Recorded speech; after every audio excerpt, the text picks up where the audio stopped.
You and I both know that Secret Invasion has been done for a little while now. The reason it took me so long to get to here, get to the point where I can discuss and review the series, is because it's a hard watch. Welcome to I Just Watched. I'm Joseph. We're discussing Secret Invasion, the series. Spoiler warning, just in case you still haven't seen it. However, let's jump into it. Overall, like I said, it's a hard watch. It took me a minute, and I was trying to force myself to watch this show. There's nothing about this show to me that's redeeming. There's no moment where I feel genuine threat, or I feel like something might happen that's going to change the game. I mean, you're adapting the story Secret Invasion, which is arguably one of the best Marvel stories there is to adapt.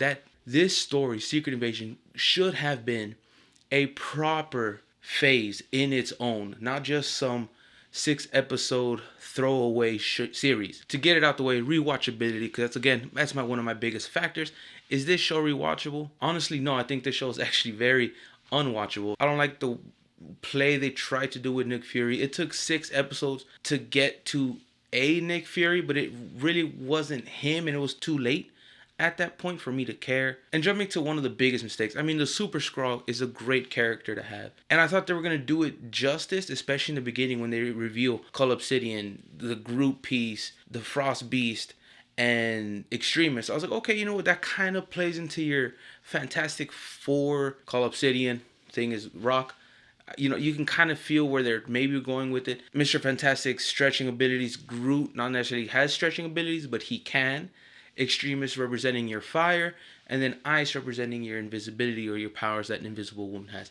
So I thought, like, okay, you know what, they're going to try to play with it and tweak it to things we've had to make it fit currently. I was like, okay, you know, that might be cool. But then, and let me name this off for you, we get Ghost, Captain America, Corvus Glaive, Thanos, Outrider, Proxima Midnight, Captain Marvel, Abomination, Mantis, Drax, Korg, Ebony Maw, Hulk, Chitauri, Valkyrie, Thor, Odin, Sun, Gamora, Winter Soldier, Cull Obsidian, Frost Beast, Groot, Extremist. And I feel like that might not be all of them the way they were portraying the Harvest. Giving the Super Skrull in this series that much power makes no sense. Where they were going with the initial 4, I felt made it strong enough as a character to cause problems here and there and to be one to go toe to toe with a lot. I was like, cool, this can be a cool character if they do it right. And I thought they would have. I was wrong. It's funny because they will nerf all kinds of characters and have been nerfing characters like crazy since the beginning. They just been doing stories so well, we would let that go. However, now stories are whack, lackluster, and almost a slap in the face it feels. And now you want to give us this character who's OP. I mean, who's going to defeat this character? Honestly, it didn't make sense the way Gaia defeated Gravik with the blast to the gut, especially with being shot previously in the face. Using Extremists to heal, you would figure you would just use Extremists to heal. I just could not bear to push forward and really kill it. It took me a minute. I watched it with my nephew, my 15-year-old nephew, Max, and he didn't want to finish it either. I was like, bro, we got to knock out these last 2 episodes just so I can talk about it because I'm so behind. And he was like, oh, I guess. And I was like, I know, dude, I don't care for it so far either. The only redeeming quality or character throughout this whole show is Sonya, and I think I'm getting her name right from the SIS. She was like a good version of Umbridge from Harry Potter series where she's crazy and she loves pink, but she's on the good team. But overall, dislike the show. I dislike what they did with it. Secret Invasion, please. Like, that's rude to the story. And that story could have been President coming out and giving that obnoxiously rude, dumb, and in-your-face death threat of a speech, which they touch on for like 10 seconds and then move on. Also, why is it saber and not sword? Because in the comics, it's sword, and the facility in space, the space station, is called the Peak. Here, it's called Saber. I don't recall them telling us what Saber stands for. I assume we'll find out in the Marvels. I also assume it's something along the lines of Space Operation Base Extraterrestrial Reinforcement or some shit like that. I could be completely out there with it, but I'm assuming it's something along those lines. I do have one thing to add where I feel this show and a lot of items from Marvel as of recently would benefit from. Instead of titling it Secret Invasion, which it very much was not, give it a different title. You know, The Grounding of Nick Fury, The Birth of Saber, anything. Give it a different title. I'm giving you dumb examples that I'm trying to come up with at the top of my head, but basically what I'm saying is instead of titling it over this saga from the comics like Secret Invasion, because that immediately pulls expectations. We're going to nitpick and we're going to kill it if it doesn't pay correct homage, respect, and love to the story it's supposed to be based off of. That's just the truth. Even if the story is great, but you disrespect the source material, you lost us. At least, you know, fans who know the source material. So I think by giving it a different title and simply saying that it's going to be inspired by Secret Invasion, that removes those immediate nitpicks, issues, and possible flaws that will get added, or just that immediate, oh, they're gonna mess this up. No, be like, okay, you know what?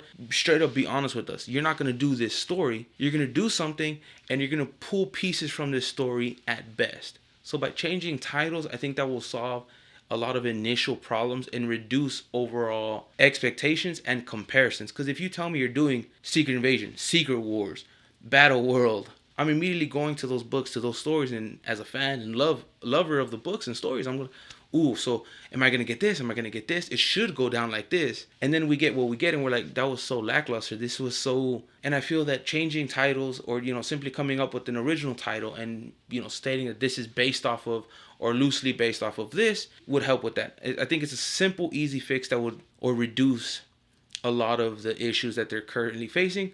Also, let's be honest, writing. If they can up or take their time or fix or adjust whatever they need to do to get these stories written back to the level of Winter Soldier and the greatness we had before, not because I'm expecting some grand espionage or not some grand moment or anything like that. No, just use the source material and use it heavy. Rely on it. That's your crutch for when it comes to these entities, when it comes to these items, and have writers read the source material, have everyone read the source material and have an understanding of it, and then bring it to life correctly, and we're good to go. I don't know, maybe I feel like I'm oversimplifying it, and it's more complex than that. At the same time, I feel like it shouldn't be. I love hearing from y'all. I want to hear your thoughts, comments, questions, concerns. How do you feel about Secret Invasion?